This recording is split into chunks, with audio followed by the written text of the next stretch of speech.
So the first thing we're going to start with in this series is a very, very basic introduction to music theory. Now this is, in my opinion, the only music theory you need to get started to write your own metal song. I've just taken a portion of the scale laid out on the fretboard here, on this tab. This is the B minor Aeolian scale. I'm going to go through it several times later in the other videos. Just going to play through it.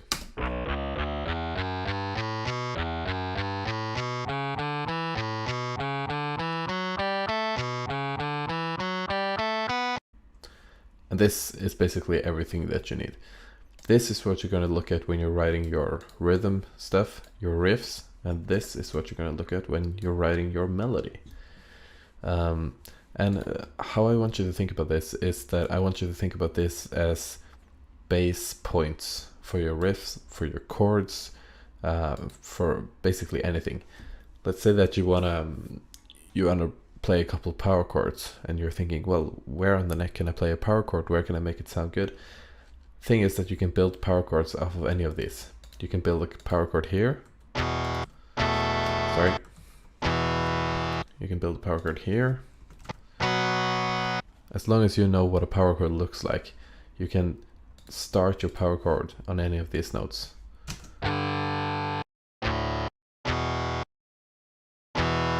Now this is very, very basic music theory, and some of you will say that you cannot do it on a second fret because that's going to go out of key. But we're not going to go into that stuff right now. Right now we're going to make it really simple and we're just going to do what sounds good. So if you want to build a power chord on the second fret, go ahead, as long as it sounds good. And when it comes to the melody, this is one octave of the same scale. We're starting on a B and we're ending on a B. And you will see later in these videos that this is what I'm using when I'm writing my melodies for this song. So that's basically it, and we're gonna move on to Reaper and have a look at the song structure. Now when you've finished your music and you want to distribute it to all the big streaming services like Spotify, Amazon Music, YouTube Music, etc., you may also want to get your lyrics into the songs and send these lyrics to the streaming services. And that's one of the things you can do now with DistroKid. DistroKid is a service that costs $20 a year. You can upload as much music as you want. You get lots of cool features. It's the service that I use. I will continue to use it for as long as the offer is there. And you can simply upload the lyrics to your songs and the lyrics will show up in Spotify and in iTunes and whatever streaming services that support showing the lyrics to the songs. So here we are in Reaper. Reaper is the DAW that I use. I have some other tutorials on my channel on how I program my drums and how I mix my guitars and everything.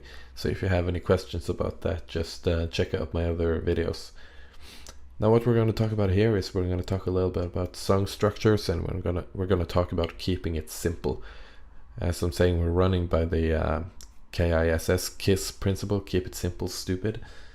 And that is because what a lot of people do wrong when they're writing music, when they're starting out writing music, especially metal musicians, I find, is that they always want to make super progressive jazz fusion, folk, metal, gent stuff, and they want to mix 5 genres into one song, and they want to create something new and exciting. And of course there's nothing wrong about being creative and creating something new and exciting, but you have to walk before you can run. And you have to be able to make a basic, simple song before you can start making super fancy, progressive stuff. So that's what we're doing in this series. We're making a really, really simple song. Now I have pre-recorded everything here. I've based this off of my post-mortem song from one of my albums. And I'm just going to walk you through the parts of this. Now as you can see, I have made regions. Shift R to insert a region, just mark an area, Shift R, and you can edit the region, you can put in a name, and you can set it to a color. Now that's really useful to keep track of your song structures, especially when you're starting out. Don't mind the colors of the actual tracks, that's just what happens. I have them set to become random colors when I'm recording. First we're starting off with the intro.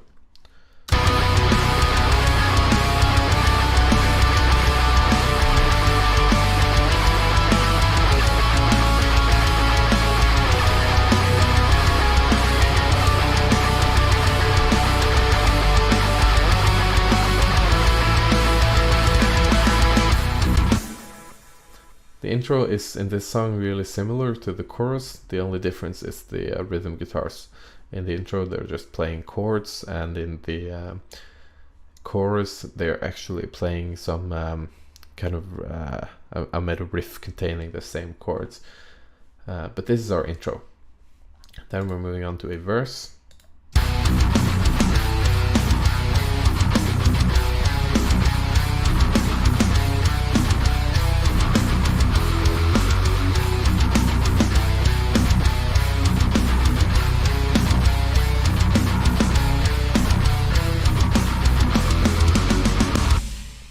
So as you can hear, it's just the same thing looping twice.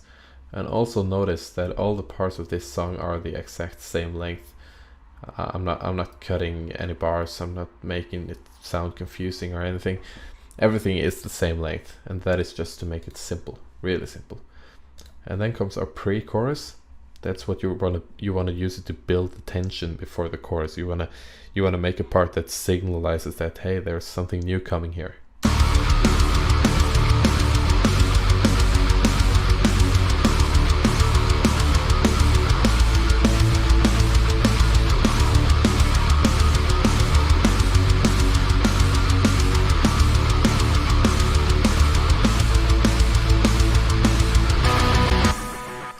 And as you can hear, I'm also building tension using the drums. I'm making a slightly more stressful beat on the drums. And then comes our chorus, kind of similar to the intro.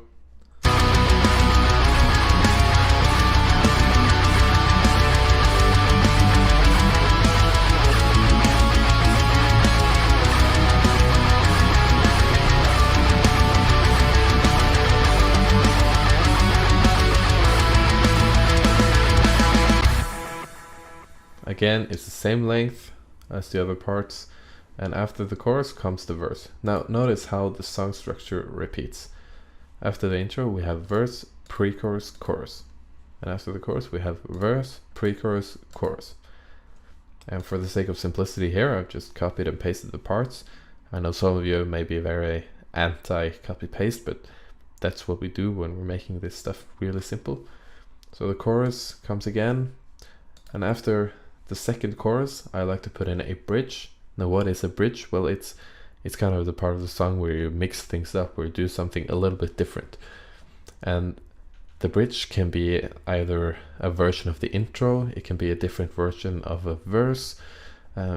What's kind of usual is that the bridge is a slightly altered version of the chorus. It might be a solo, or you might have a bridge and a solo. But for this song we're just having a bridge which is the same chords as in the chorus, but the lead guitar is just doing something slightly different. So we can just listen through the chorus and the bridge.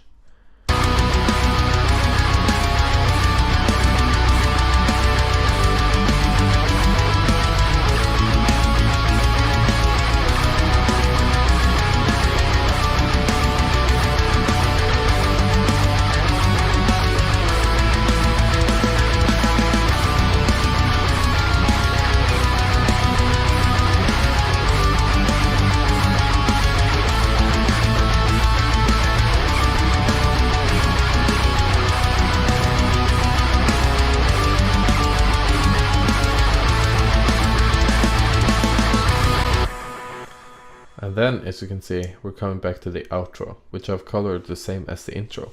And why is that? Well, it's because when you're making an outro, I find that the most effective outro is usually just really playing the intro again. And what happens when you play the intro? Well, you're giving the song kind of a sense of closure, because you're taking the start of the song and you're putting it into the end. It's almost like you're rolling credits on a TV show. I don't know why it's like this, but when you play the outro and that is actually the intro, you get a nice feeling of wrapping up the song.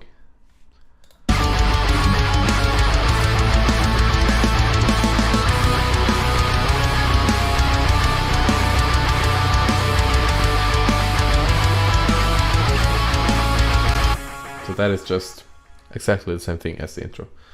And then for the end, I'm just ending on a single beat on the drums and just chords playing a minor chord.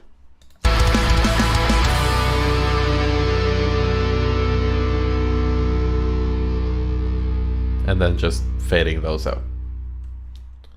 And that is the overview of this song structure. Now, how can you do this on your own? Well, you basically just have to decide that you're going to make a song and that you're going to write a part and call this part a verse, call this part a pre-chorus, and call this part a chorus.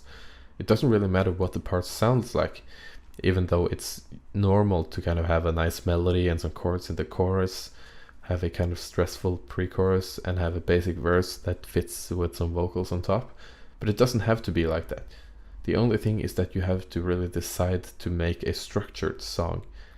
When I started out writing songs, I had problems getting the structure right the first times because I was just writing riffs and riffs and riffs, and the song was never really repeating. Now, as you can see here, the most important thing here is repetition.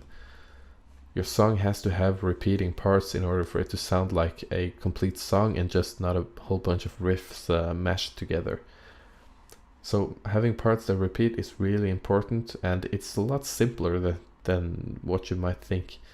And of course you might think that this is too simple, but this is really kind of just like a training song. If you can make a song like this, I guarantee you that you're going to feel satisfied with yourself and you're going to feel like you actually made a product.